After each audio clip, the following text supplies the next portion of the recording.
O programa a seguir tem classificação indicativa livre.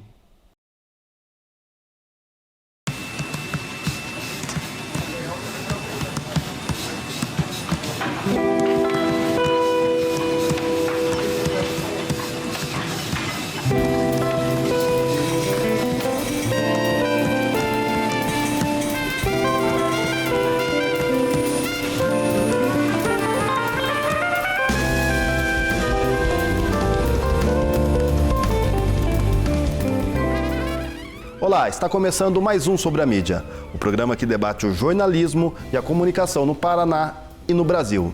O Sobre a Mídia é uma produção da UFPR-TV em parceria com o Sindicato dos Jornalistas Profissionais do Paraná e com o Departamento de Comunicação Social da Universidade Federal do Paraná.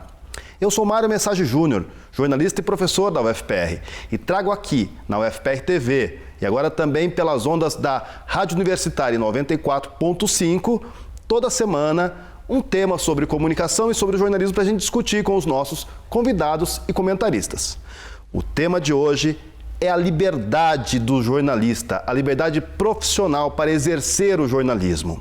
Para conversar comigo no estúdio, eu conto hoje via Skype, aliás, não no estúdio, com o presidente da Federação Nacional dos Jornalistas, Celso Schroeder. Celso, muito obrigado pela sua participação. Eu que agradeço, Mário, a possibilidade de participar desse programa com esse tema tão importante e principalmente com vocês aí, meus companheiros de longa data de jornada na FENAGE e nos sindicatos do Brasil. E também aqui o professor da Universidade Federal do Paraná, do curso de Comunicação Social, Guilherme Carvalho. Guilherme, muito obrigado também pela sua participação. Opa, agradeço sempre o convite. O jornalismo é uma atividade fundamental para o funcionamento da democracia. É impossível conceber que uma democracia possa existir sem que haja jornalismo livre. Para que o jornalismo seja livre, o profissional jornalista deve também ter condições de exercer a sua profissão livremente. Isso significa ter acesso à informação pública e privada, poder publicar aquilo que ele apurar, não sofrer restrições, censura, nem praticar autocensura, não sofrer violência no exercício da profissão, não sofrer pressões de grupos políticos nem de grupos econômicos. Vivemos uma realidade assim? O jornalismo é exercido no Brasil com ampla liberdade? A concentração de meios de comunicação, a posse de meios de comunicação por políticos, por igrejas, interfere no funcionamento livre do jornalismo? Este é o nosso tema de hoje no Sobre a Mídia. Celso, você é presidente da FENAGE, isso é um problema cotidiano para a federação, né? A liberdade dos jornalistas. Em que pé você diria que está a liberdade hoje para o exercício da atividade no Brasil? Sobretudo, eu queria que você também pincelasse um pouco da realidade da América Latina, já que você participa de organizações internacionais de jornalistas. Bem, mais uma vez eu queria parabenizar o enfoque que vocês estão dando. Me parece absolutamente pertinente fazer uma diferença entre a liberdade de imprensa, normalmente reivindicada pelos grupos de comunicação, principalmente pelos grandes grupos, e a efetiva liberdade jornalística, da atividade jornalística, que é inerente e exclusiva dos jornalistas, na medida que o jornalismo é exclusivamente realizado por jornalistas. E aí nós temos um paradoxo, caro Mário e Guilherme. Nós temos um Estado de Direito estabelecido no país desde a redemocratização, isso é óbvio, isso é visível, ou seja, não há, em todos os governos até agora, não houve ações de censura por parte do Estado brasileiro, diferente, por exemplo, do período da ditadura militar. Portanto, o Estado de Direito, do que diz respeito a nós jornalistas, está vigindo, e me parece vigindo bastante bem. Por outro lado, nós jornalistas estamos sofrendo uma enorme restrição, com essas características que tu elencaste, que eu acho que nós vamos ter tempo para conversar durante o programa. A primeira delas é uma pressão insuportável por parte, e é um paradoxo aparentemente isso, por parte dos empresários de comunicação, né, que utilizam os seus veículos, os seus meios, de uma maneira privada e, portanto, não pública, como deveria ser inerente à sua atividade, na medida em que o seu negócio é tratar de comunicação, e quando tratam privadamente disso, como seu negócio, como propriedade sua, acabam pressionando os seus jornalistas, né? Portanto, eu posso lhe dizer sem nenhuma dúvida de que a pressão maior hoje, assim como foi no período da ditadura militar, o Estado autoritário, um Estado ilegítimo, um Estado espúrio, hoje quem pressiona o trabalho dos jornalistas, quem impede, quem anula, enfim, cria contingência para o trabalho, são as suas relações de trabalho, principalmente a partir dos interesses privados que os grandes grupos trazem para dentro dessa atividade, que, repito, é inerentemente pública.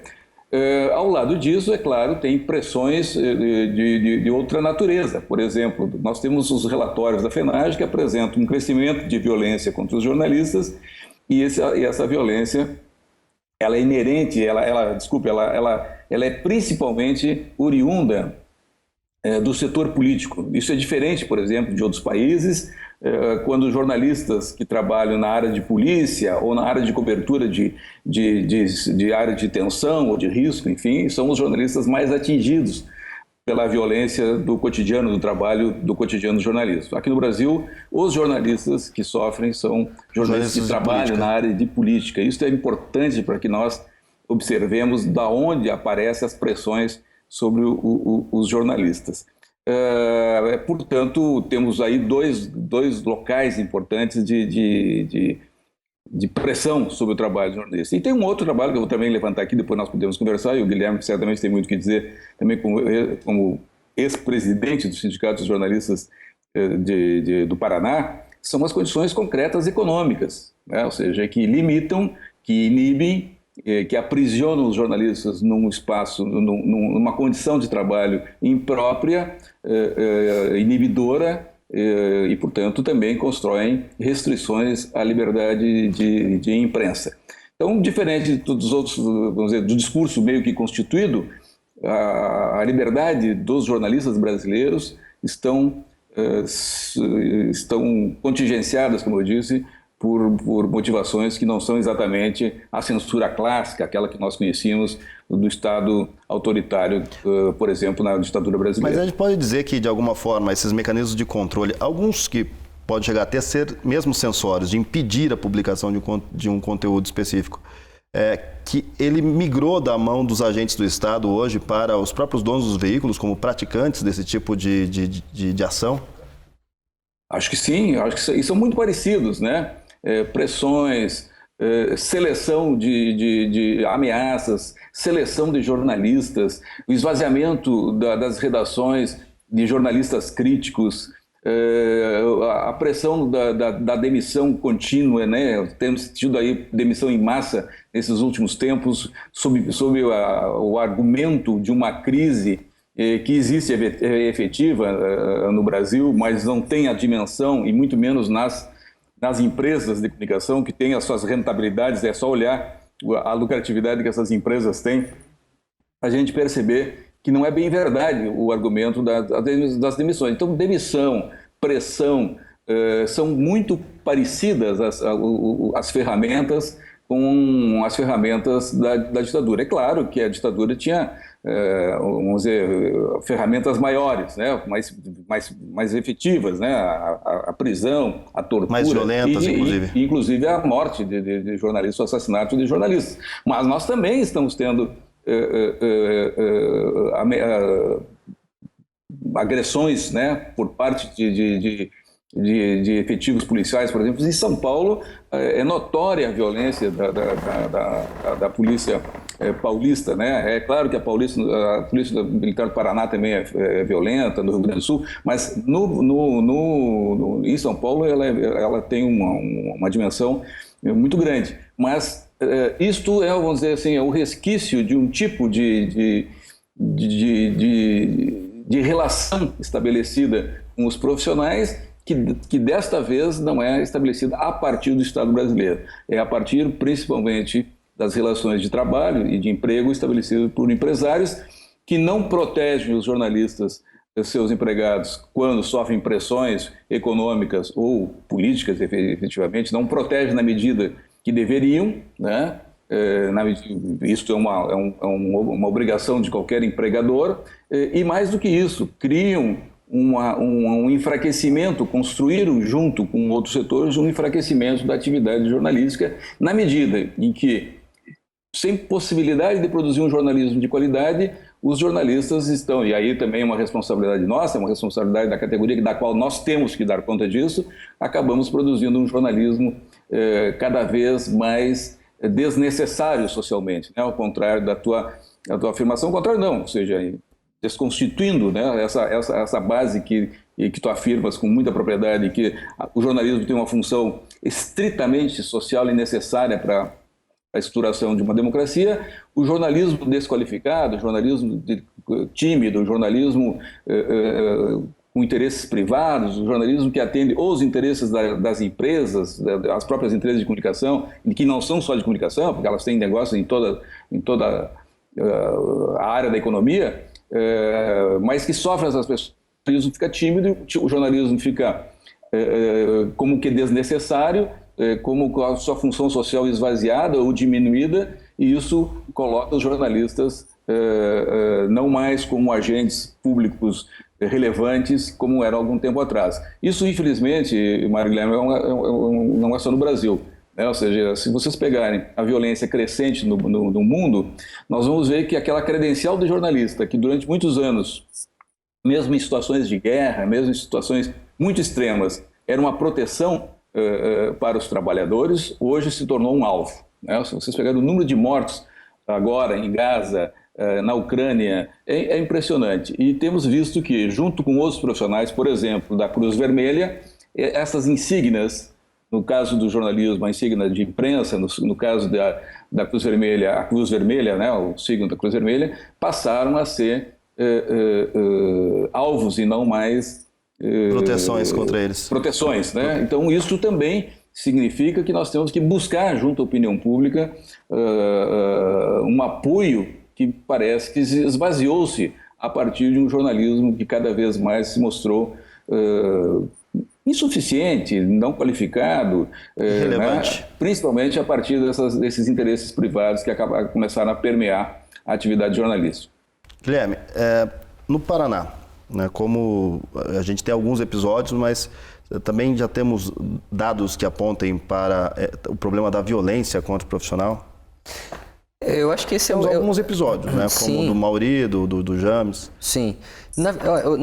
Ouvindo a fala do Celso, né, a gente acaba fazendo uma compreensão da ideia de liberdade jornalística não simplesmente como uma liberdade, como uma oposição à ideia de censura, que estava muito presente nesse período ditatorial, né?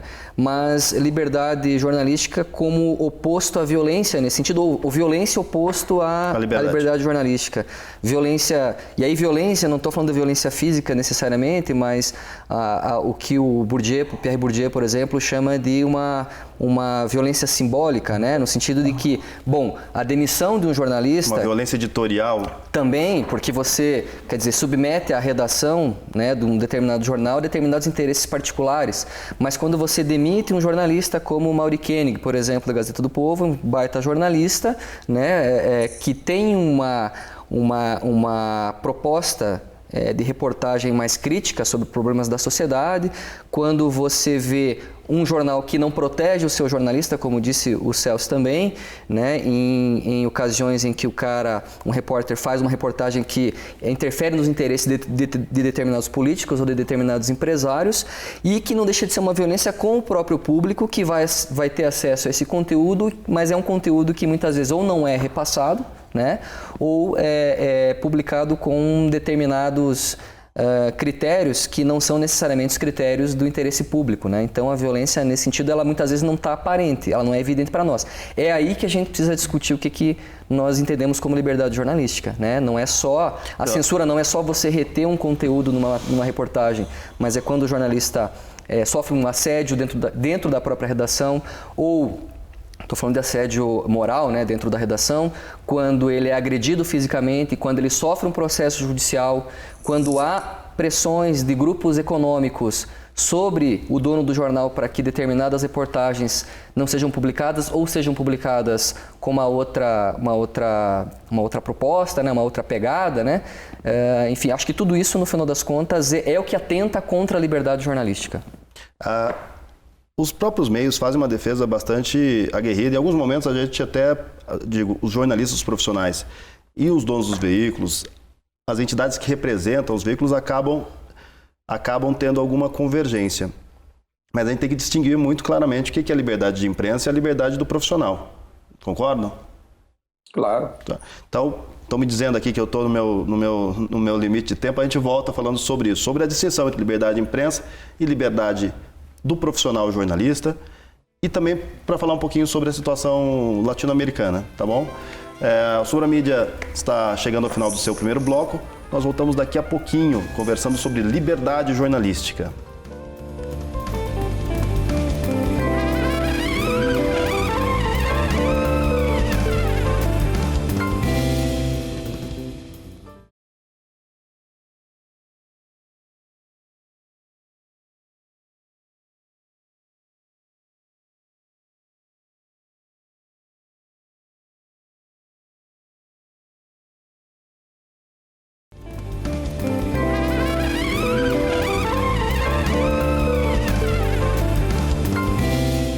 Voltamos para o segundo bloco do Sobre a Mídia. Estamos conversando hoje sobre liberdade jornalística com o presidente da FENAGE, Celso Schroeder, e com o professor da UFPR, Guilherme Carvalho.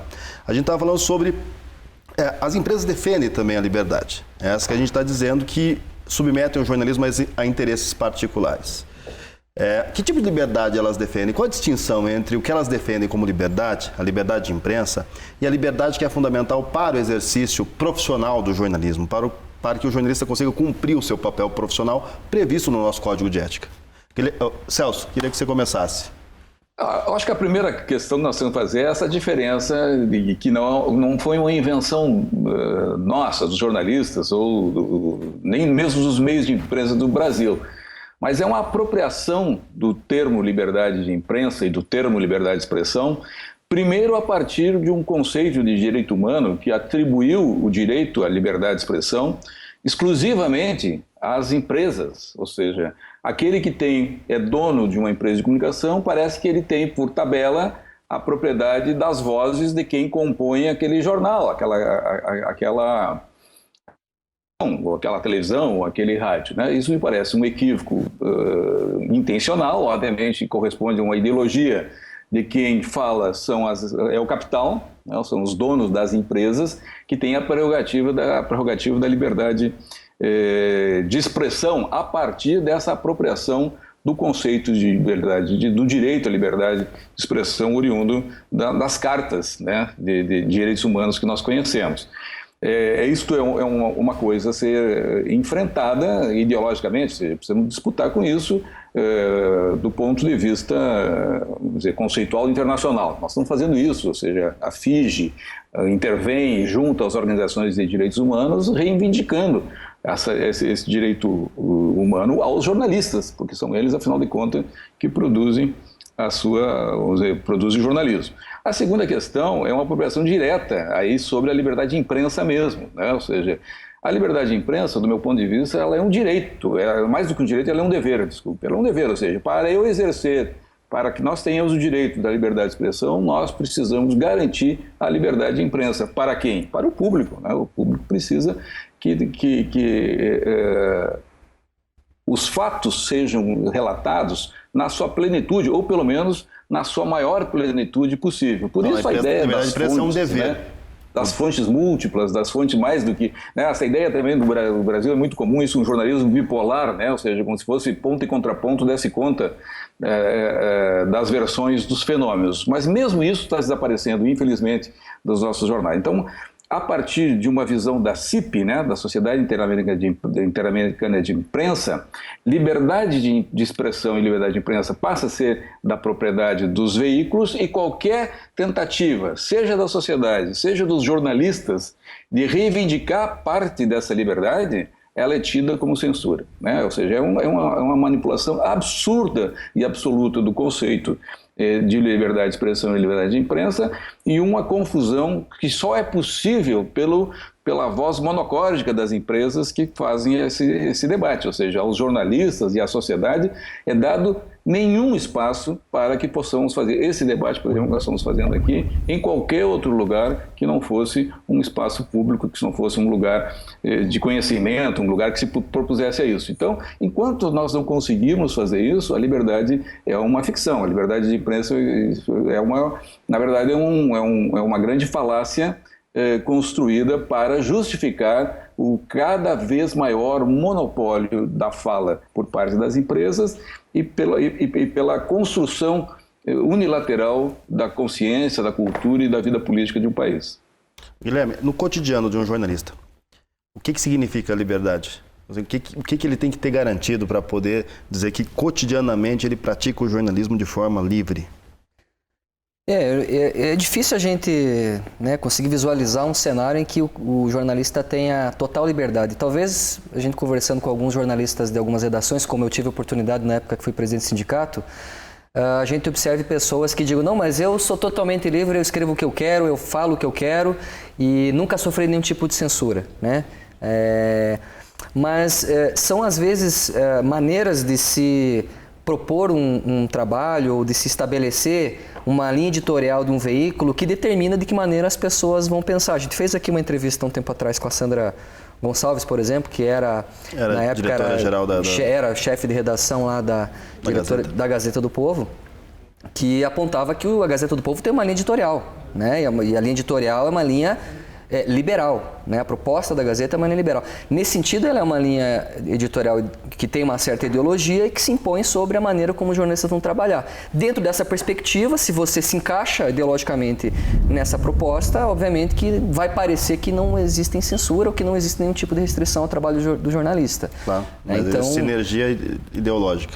Exatamente. Agora, é importante que as pessoas que estão assistindo a gente ou ouvindo a gente na rádio entendam que nós precisamos diferenciar liberdade de imprensa e entendendo liberdade de imprensa como uma coisa muito mais ampla que envolve inclusive as empresas e por isso a brincadeira da liberdade de imprensa ser muitas vezes liberdade de empresa, né? Não necessariamente liberdade jornalística, e o que nós podemos ter como liberdade jornalística como algo relacionado ao trabalho do profissional jornalista, que não tem como princípio o interesse, ou a gente quer acreditar pelo menos, que o interesse primordial do jornalista não seja necessariamente o lucro, mas sobretudo o interesse pela boa informação, pela boa qualidade, que é o que vai municiar a sociedade, né, com bons dados que possam contribuir para uma sociedade mais igualitária, né, para a própria democracia e para que a gente tenha uma sociedade mais justa. Celso, você tem dados sobre como que funciona essa relação dos donos dos veículos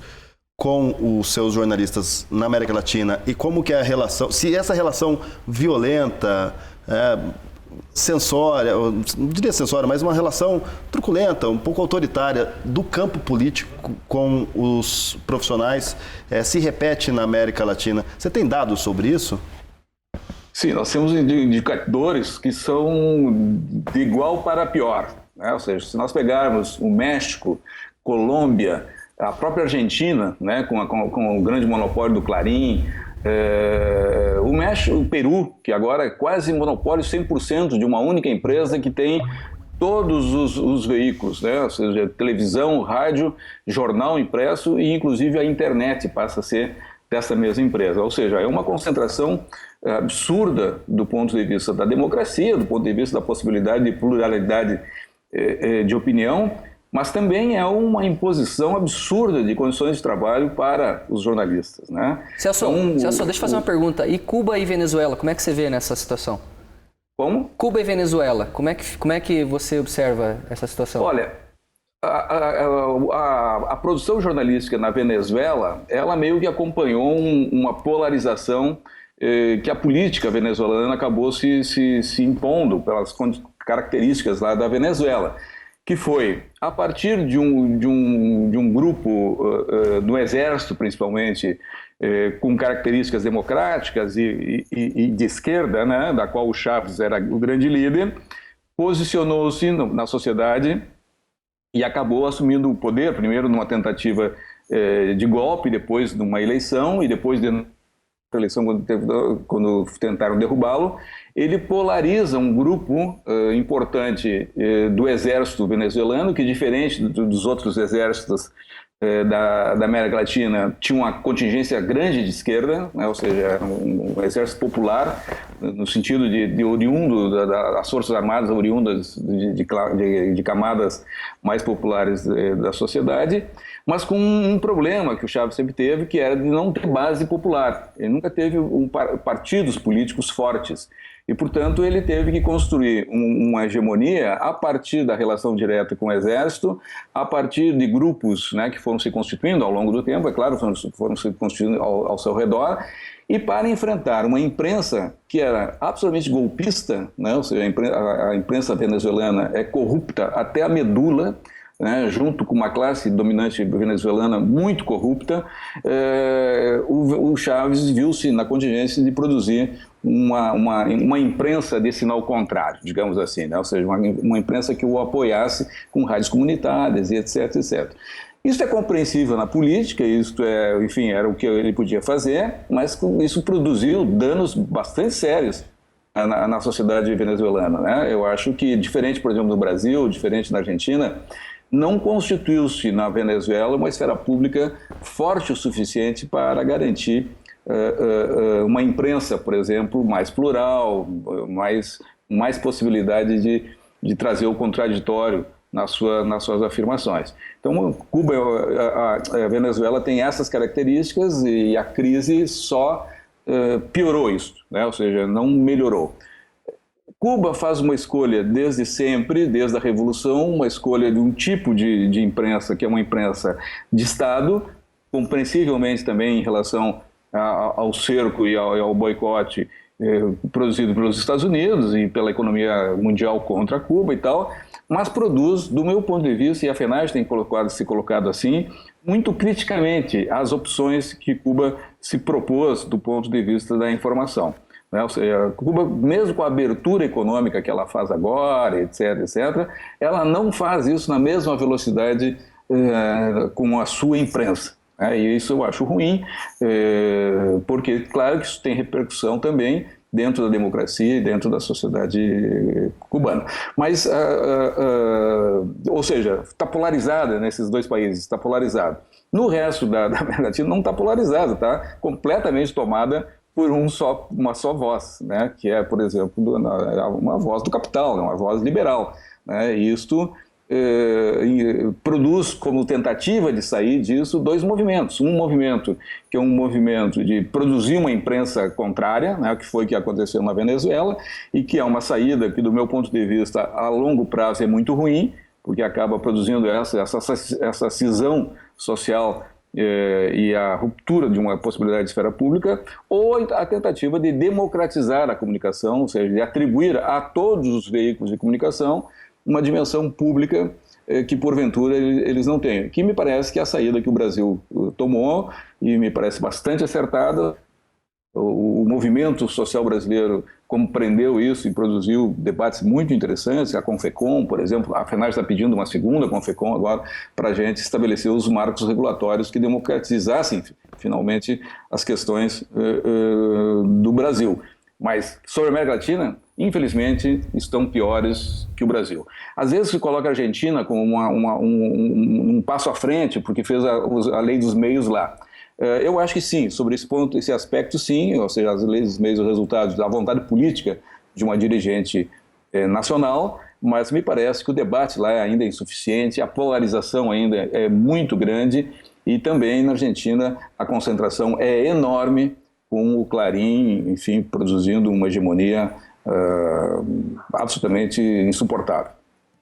Ok, então a gente encerra o segundo bloco do Sobre a Mídia, hoje falando sobre liberdade jornalística. Voltamos daqui a pouquinho para o terceiro e último bloco.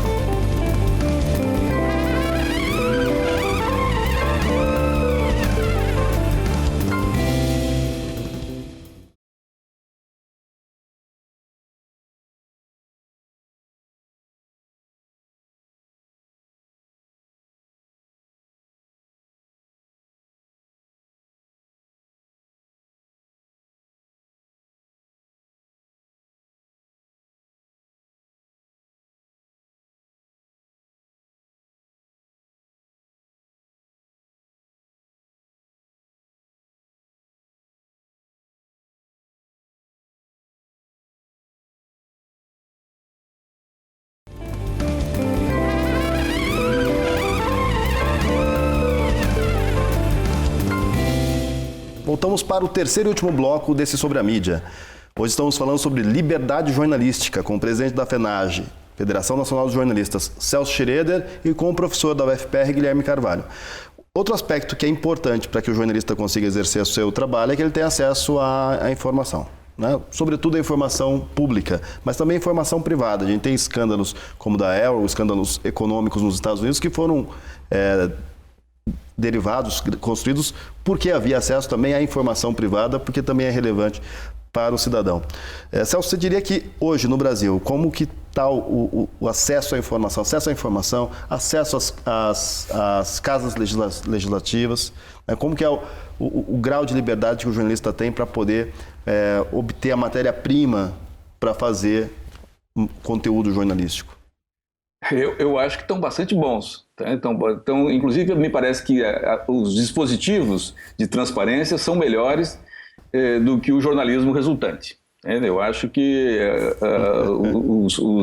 a lei de transparência, eu acho que são bastante interessantes, né? O que nós não podemos imaginar, e às vezes parece que algumas empresas, e até alguns jornalistas caem nessa armadilha, é de que o papel da investigação dos jornalistas acabou. Ou seja, nós não somos polícia, é verdade, nós não somos juízes, mas tem uma dimensão investigativa inerente ao jornalismo, que não é, eu sou daqueles que não acho que existe um jornalismo investigativo propriamente dito. O jornalismo é investigativo. Mas há um grau de necessidade de investigação inerente ao jornalismo que tem que ser realizado o tempo todo, mesmo nas situações em que aparentemente ficam desnecessárias, sejam pelos mecanismos de transparência, sejam pelas fontes que nos chegam, né? Ou seja, nós temos visto, e tem já jornalista, tem um professor que fez uma investigação bastante boa sobre isso, que às vezes para além ou para quem do jornalismo investigativo, nós temos o jornalismo de dossiê, né? Ou seja, fontes que têm interesses, montam dossiês, portanto, que respondem a esses interesses das fontes, dão para os jornalistas, e os jornalistas não, primeiro, não desconfiam ou aderem àquela tese contida no dossiê, ou não investigam para além daquele dossiê, né? E, portanto, acabam reproduzindo aquilo que, não sei, aqui no Rio Grande do Sul nós chamamos de barriga, né? Não sei, essas manias dos jornalistas. Aqui também é barriga. Ou seja, que é o jornalista não reproduzir o interesse público, mas reproduzir o interesse da fonte, né? Seja qual for a fonte, seja qual for esse interesse. Então eu acho que os mecanismos são bons, mas às vezes acho que nós não os estamos usando da maneira mais adequada. Acho que é bom a gente cultivar de uma maneira mais, voltar a cultivar de uma maneira mais séria essa relação ambígua que a gente tem com as fontes, a gente de amor, de necessidade, mas ao mesmo tempo de desconfiança, porque hoje as fontes estão... Eu sempre digo para meus alunos o seguinte, fonte não é inimiga, né? Ou seja, eu não preciso destratar a fonte, às vezes tem alguns jornalistas de televisão que fazem isso nas suas entrevistas e tal, não preciso destratar a fonte, ou seja, eu posso tratá-la com respeito, mas ela também não é minha compadre, entende? Não é meu compadre que eu vou levar para casa para tomar um café, porque senão não é fonte, né? Ou seja, a fonte, assim como um paciente dos terapeutas, né, da psicologia, dos psiquiatras, dos psicólogos, a fonte sempre mente. E não mente porque ela é mentirosa, inerentemente mentirosa. Ela mente porque ela se protege, ela mente porque ela transita os seus interesses naqueles interesses supostamente que o jornalista está lá. Todo mundo gosta de elogiar-se, todo mundo, enfim. Se não é o jornalista a desconfiar da fonte, se não é o jornalista a desmontar esse sistema de proteção que todo ser humano tem, seja como fonte jornalística, seja como paciente de um psicólogo, de um psiquiatra, esta é a tarefa do jornalista, é desmanchar isso e retirar aquilo que nos interessa, efetivamente o que nos interessa, que é de interesse público, não que é de interesse da fonte, e também não é aquilo que é de meu interesse particular, ou o interesse do dono do jornal, por exemplo, de derrubar um deputado, de enfrentar um governo, de assumir posições que estão para além daquelas da função pública do jornalismo. Então, acho que temos ferramentas, acho que a profissão tem ferramentas técnicas e éticas excelentes para a gente exercer a liberdade de expressão e a liberdade de imprensa com galhardia. Mas ainda assim, no âmbito público, vou perguntar para o Guilherme, os poderes, o grau de acesso, de transparência dos poderes é igual entre legislativo, judiciário e executivo?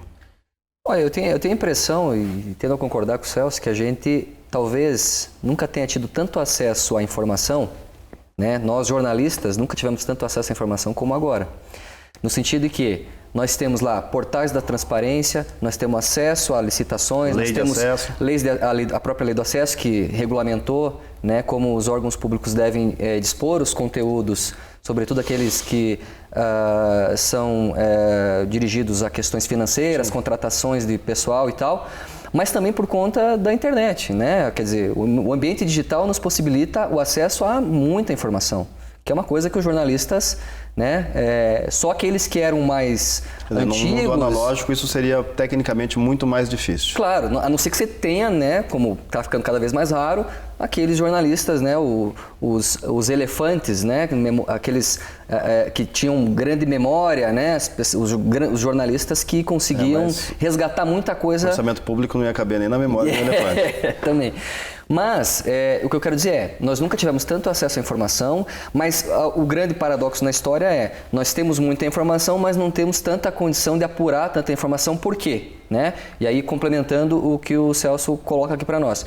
Porque o jornalista cada vez tem menos tempo para poder fazer um bom trabalho, para conseguir desenvolver uma boa investigação que lhe permita a construção de reportagens que realmente vão apontar problemas. E aí, o que acontece?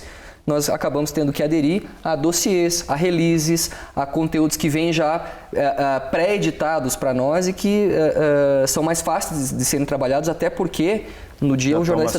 Exatamente, porque o jornalista precisa fechar várias pautas durante o dia. Você concorda comigo? Você tem a impressão que... Ou mimetizar as redes, né? Uma das tendências ruins do jornalismo é de mimetizar, ou seja, tentar reproduzir as redes digitais nos seus veículos.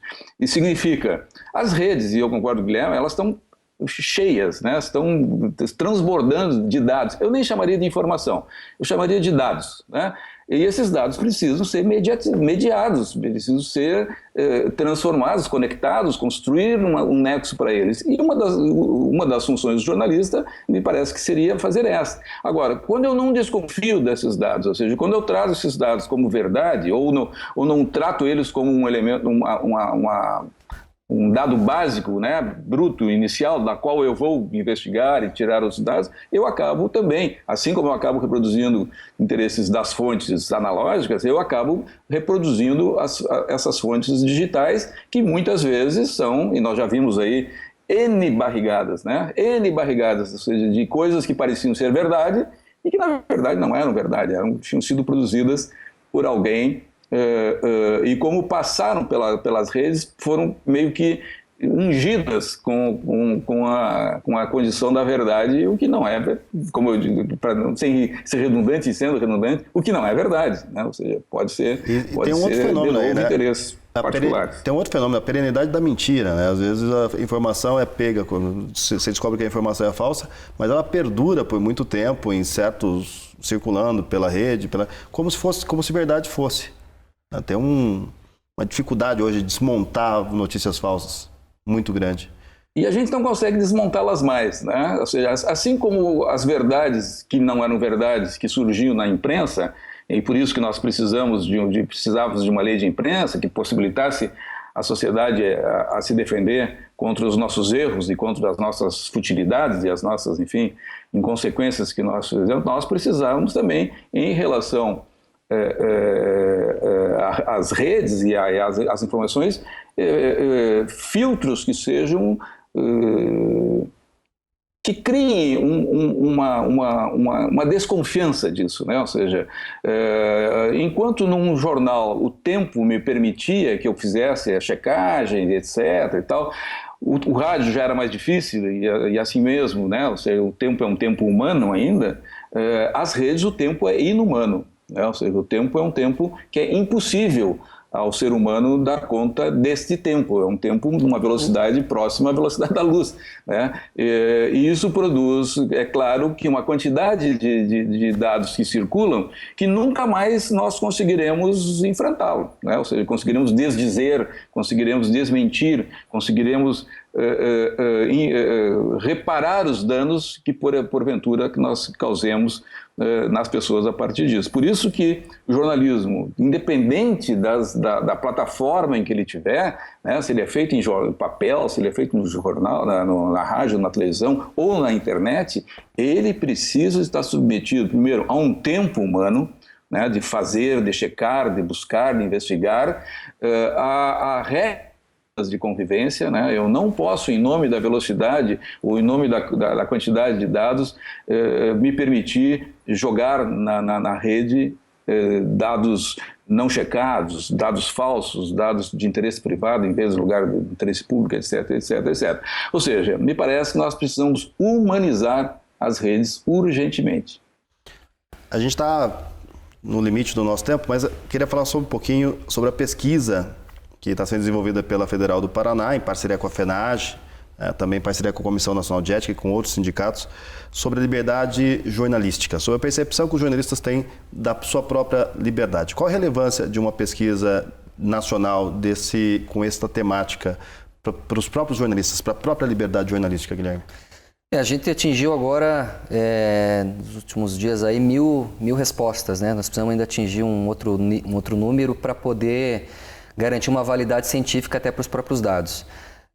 O objetivo da pesquisa é justamente tentar mapear de que maneira o jornalista, daí, portanto, uma pesquisa direcionada para os profissionais, e por isso a parceria com a FENAGE, com os sindicatos também, para tentar mapear de que maneira os jornalistas estão identificando a questão da liberdade, né, no exercício da sua profissão, e aí pegando todos esses aspectos que nós tentamos tratar aqui no programa de hoje, né? Então, entendendo o que nós estamos compreendendo como liberdade jornalística. A importância... Acesso à informação... Acesso à informação, exatamente. Tem, aliás, um tema muito recente agora que nós estamos tratando, que é a questão do direito de resposta, que foi publicada recentemente também. É outro tema que suscita uma série de debates, e a gente percebe um debate muito polarizado, né, no sentido de meios de comunicação hegemônicos que criticam o projeto, enquanto que você tem outras organizações, sindicatos, enfim, defendendo a proposta ou verificando pontos positivos na proposta também.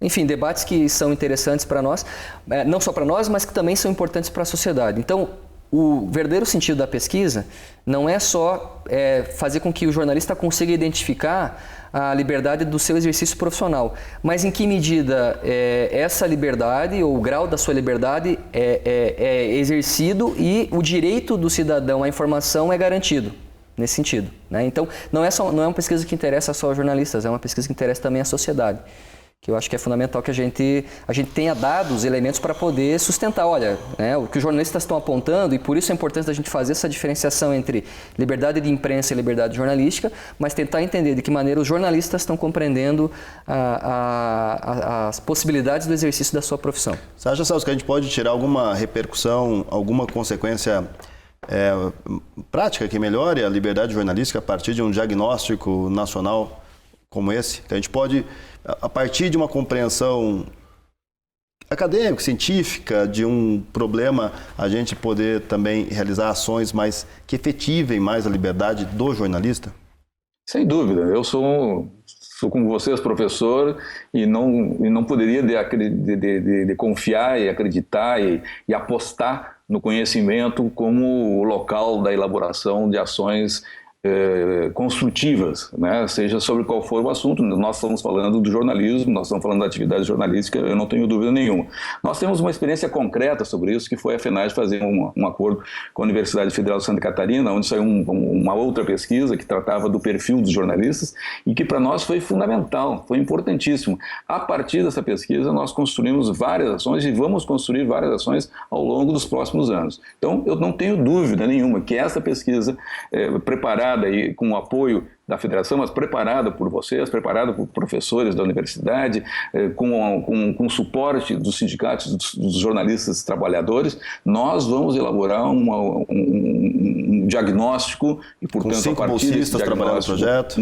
Ações que vão reverberar na da nossa possibilidade de liberdade, da necessidade de liberdade da atividade jornalística como essencial para a democracia, não só para o jornalismo, não só para a nossa existência como profissionais, mas para a democracia, como tu disseste, Mário, lá no início desse programa.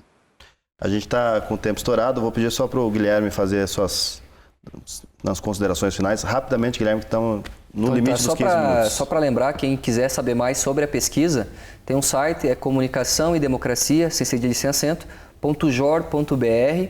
Né? Nós temos já 5 estados que já cumpriram a meta que nós precisamos, mas sobretudo São Paulo, Rio de Janeiro, Bahia, Minas Gerais e Distrito Federal. São os estados onde a gente precisa que os jornalistas respondam à pesquisa. Como é um programa que circula nacionalmente na rede IFES, a gente pede então que os jornalistas dos seus estados aí participem da pesquisa, compartilhem com seus colegas para que a gente consiga atingir os dados, para dar validade científica e para poder trabalhar com eles posteriormente. Celso, suas considerações finais. Não, só queria agradecer a possibilidade e apostar aí na nossa pesquisa e parabenizar pelo tema que vocês trouxeram para o programa. Um abraço a todos, bom trabalho para vocês. Muito obrigado pela sua participação. Então a gente encerra aqui este Sobre a Mídia. Hoje nós falamos sobre liberdade jornalística com o presidente da FENAGE, Celso Schroeder, e com o professor da UFPR, Guilherme de Carvalho. Se você quiser ver este ou outros programas, acesse www.tv.fpr.br. O programa vai ao ar toda semana pelo canal 15 da NET e 187 da Vivo TV.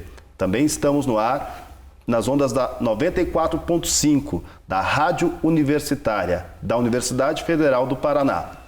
Se você quiser mandar sugestões, dicas de programas, sugestões de convidados, temas, entre em contato com a gente pelo Facebook, facebook.com/UFPR-TV oficial. Eu sou Mário Message Júnior, jornalista e professor da UFPR, e te espero na semana que vem para mais um Sobre a Mídia. Até lá!